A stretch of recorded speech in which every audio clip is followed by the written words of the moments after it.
नमस्कार। हम बात कर रहे थे अपनी लास्ट वीडियो में about vastu tips of main door. बहुत सारी क्वेरीज थी कि बहुत ज़्यादा एफर्ट भी करते हैं पर कुछ भी ठीक नहीं हो रहा है, लाइफ में बहुत ज़्यादा प्रॉब्लम्स हैं, ऑल द टाइम घर में कुछ ना कुछ खिटपिट चलती रहती है या डिलेज हो रहे हैं वर्क में और मन भी शांत नहीं रहता है, हैप्पीनेस वाला माहौल नहीं रहता है। तो क्यों ऐसा है, क्या करें हम? तो देखिए, कुछ जनरल सी टिप्स बता रही हूँ, चेक कीजिए अपने घर में। अगर ये सब कुछ हो रहा है तो प्लीज इसको जल्दी से फिक्स कर लीजिए ताकि आप लाइफ में, अपने घर में, अपनी फैमिली में हैप्पीनेस को फटाफट इनवाइट कर सके।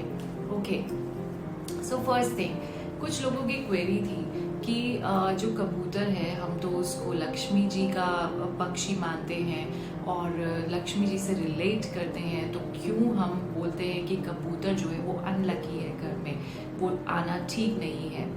सो देखिए, एक चीज़ को समझ लीजिए कि लकी अनलकी वाली बात नहीं है इसमें, ये बहुत लॉजिकल है। कुछ लोग छत पे दाना डाल देते हैं बर्ड्स के लिए और कबूतरों के लिए। तो जब कबूतर या कोई भी बर्ड्स आपकी छत पे आते हैं और छत पे आके दाना खाते हैं और उसके बाद में जब वो ड्रॉपिंग्स वहीं पे गिरा देते हैं, बिट्स कर देते हैं, तो आपकी जो छत है वो गंदी हो जाती है।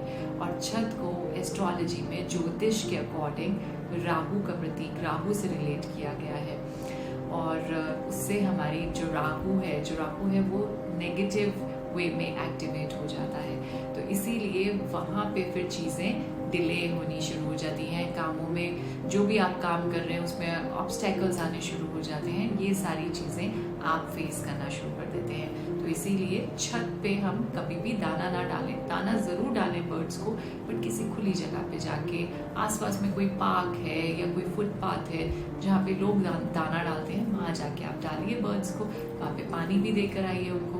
ठीक है, एक चीज़ ये हुई। और दूसरा कहते हैं कि घर में नेस्ट बना लेते हैं, वो तो क्या नेगेटिव होता है, क्यों नेगेटिव होता है?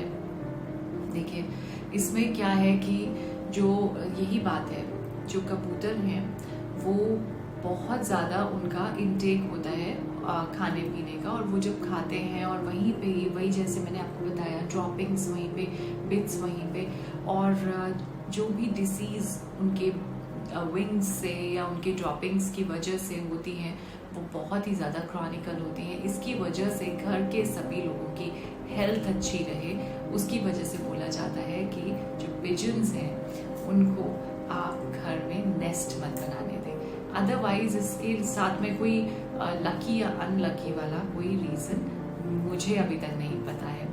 ठीक है, सो ये एक बात हुई। इसके बाद में हम देखते हैं कि कई बार घर में हम बहुत बिजी होने की वजह से सफाई नहीं रख पाते, अपना रूम क्लियर नहीं रख पाते, क्लटर रहता है, जूते चप्पल इधर उधर होते हैं, कभी किसी के शूज़ इधर पड़े हैं, चप्पल इधर पड़ी हुई है। सबसे पहले ये समझ लीजिए कि जो जूते चप्पल होते हैं वो शनि से रिलेट करते हैं, शनि देव से रिलेट करते हैं। और Shani Dev is like the lord of karmas. जो भी आप काम कर रहे हैं उसका जस्टिस आपको देने के लिए, उसके रिजल्ट्स देने के लिए बैठे हैं। तो आप जितना भी हार्ड वर्क कर रहे हैं, आप जूते चप्पलों की तो आप वैल्यू ही नहीं कर रहे हैं। मतलब एक इधर है उधर है, आप चलते हैं आपके पैरों में आते हैं, विच इज़ टू बैड। ये आपको ध्यान रखना है कि जूते चप्पल बहुत ही अच्छे से आपको सजा कर अपने कबर्ड में रखने हैं और क्लीन होने चाहिए, उनके ऊपर मिट्टी नहीं लगी होनी चाहिए, धूल मिट्टी वाले जूते चप्पल नहीं पहने। ठीक है, उनकी बहुत वैल्यू करें। आपका बेडरूम है या आपका घर है, उसकी हर एक चीज़ को डस्ट करना, यानी डस्टिंग करना बहुत इम्पॉर्टेंट है। अगर आपके घर में डस्ट बहुत है, मिट्टी धूल है, तो आप समझ सकते हैं कि ये सारी चीज़ें इम्पैक्ट करती हैं आपके सबकॉन्शियस को भी, और इसी की वजह से बहुत ज़्यादा घर में ऑल द टाइम कलह कलेश रहते हैं। तो घर का साफ होना बहुत इम्पॉर्टेंट है। It's the way too important thing. ठीक है, आप बिजी हैं, अपने काम में बहुत ज़्यादा मशरूफ़ है, उसकी वजह से आपको आपकी लाइफ चल रही है, आपके सोर्स ऑफ इनकम है वो, बट आप ये देखिए, जब इन सब चीज़ों की वजह से आपका घर सेटल नहीं है, आपकी चीज़ें ढंग से प्लेस्ड नहीं है, उन सब चीज़ों की वजह से अगर आपके घर में, आपके डेली रूटीन में इतने कला कलेश रहते हैं, तो आप ये बताइए जो काम आप फोकस होके करना चाहते हैं क्या वो कर पाएंगे? नहीं कर पाएंगे। तो इसीलिए सबसे पहली चीज़ जो आपको करनी है, everything, every place should be neat and clean. कहीं कोई मिट्टी, कहीं कोई धूल नहीं होनी चाहिए। हर एक चीज़ की अपनी एक जगह है, ठीक है? आपके पिलोज हैं, उनकी जगह है बेड पर, आपके जूते चप्पल हैं, उनकी जगह है उनके कबर्ड्स में। आपकी कोई भी जो भी चीज़ आपके घर में, कोई भी एसेट है या कोई आर्ट इफेक्ट है या फिर कोई शो पीस है, उन सब की एक जगह बनाई गई है।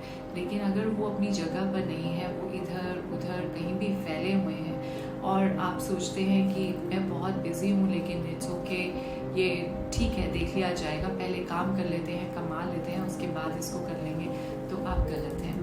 क्योंकि ये सारी चीज़ें कनेक्टेड हैं। जब तक आप इन सब को सेटल नहीं करेंगे, अपने कबर्ड्स आप खोल कर देखिए, अगर आपके कबर्ड्स क्लटर्ड है, आप मानेंगे नहीं, आप बहुत ज़्यादा कंफ्यूज्ड एवरी टाइम और क्रिप करते हुए हर टाइम चिड़चिड़ा फील करेंगे। आपको समझ नहीं आएगा कि मैं ये करूं, पहले वो करूं या क्या करूं, because this is the way it is.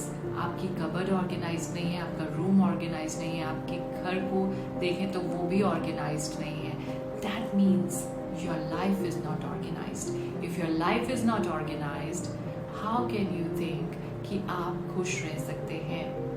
हर एक चीज़ का ऑर्गेनाइज होना बहुत ज़रूरी है। इनफैक्ट आपके जो साइड टेबल ड्रॉर्स होते हैं, दे आर लाइक, वो आपके बिल्कुल साइड पे है। जब आप रात को सोते हैं तो आपके साइड टेबल्स में जो भी स्टफ आप रखते हैं वो बहुत इम्पैक्ट, हर एक चीज़ की एनर्जी है, वो आपके ऊपर बहुत ज़्यादा एनर्जी इम्पैक्ट करती है। क्या चीज़ें हैं उसमें, क्लटर्ड वायर्स पड़ी हुई हैं, कुछ भी स्टफ उठाया डाल दिया उसके अंदर, आप सुबह उठेंगे इतना सर भारी होगा। लेकिन अगर आप इसको ऑप्ट करें और अपना ड्रॉर जो है वो क्लीन करके उसमें कोई अच्छी सी एक बुक जो आप रीड करना चाहते हैं और जो भी एक दो आइटम्स और रखना चाहते हैं, टीवी का रिमोट, एसी का रिमोट, कुछ इस टाइप की चीज़ें, और आपका ड्रॉर बिल्कुल खाली है, मॉर्निंग में उठेंगे, आप जो भी चीज़ चाहेंगे उसको आराम से ड्रॉर को खोलेंगे और निकाल लेंगे। बट यही चीज़ आपको प्रॉब्लम करेगी अगर वो बहुत क्लटर्ड है।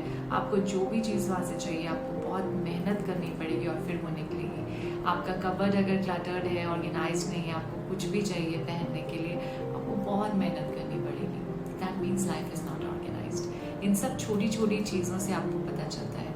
द मोमेंट आप अपनी सारी चीज़ें अपने घर की हर एक जगह ऑर्गेनाइज्ड कर लेते हैं, साफ कर देते हैं, क्लीन कर देते हैं, तो आप देखेंगे कि लाइफ इतनी ऑर्गेनाइज हो जाएगी और जो चाहते हैं लाइफ में मैनिफेस्ट करना कितनी जल्दी हो जाता है। ये चीज़ें सभी की सभी कनेक्टेड हैं। तो वास्तु के according, vastu is a science, it's not something कि आप सोचें कि पता नहीं वास्तु की वजह से जो है हम ये कर लें वो कर लें और सब ठीक हो जाएगा। वास्तु इज़ अ साइंस और वो हमारे कंफर्ट के लिए है। तो आप इन सब चीज़ों को करके देखिए, लाइफ ऑर्गेनाइज्ड हो जाएगी और उसके साथ में जो आप चाहते हैं वो आपको जल्दी मिलेगा। और वो होता क्या है? Happiness, health, wealth, success, love, that's it. So start doing it. आज ही से क्लटर क्लियर करना शुरू कर दीजिए, यहाँ से भी क्लियर हो जाएगा।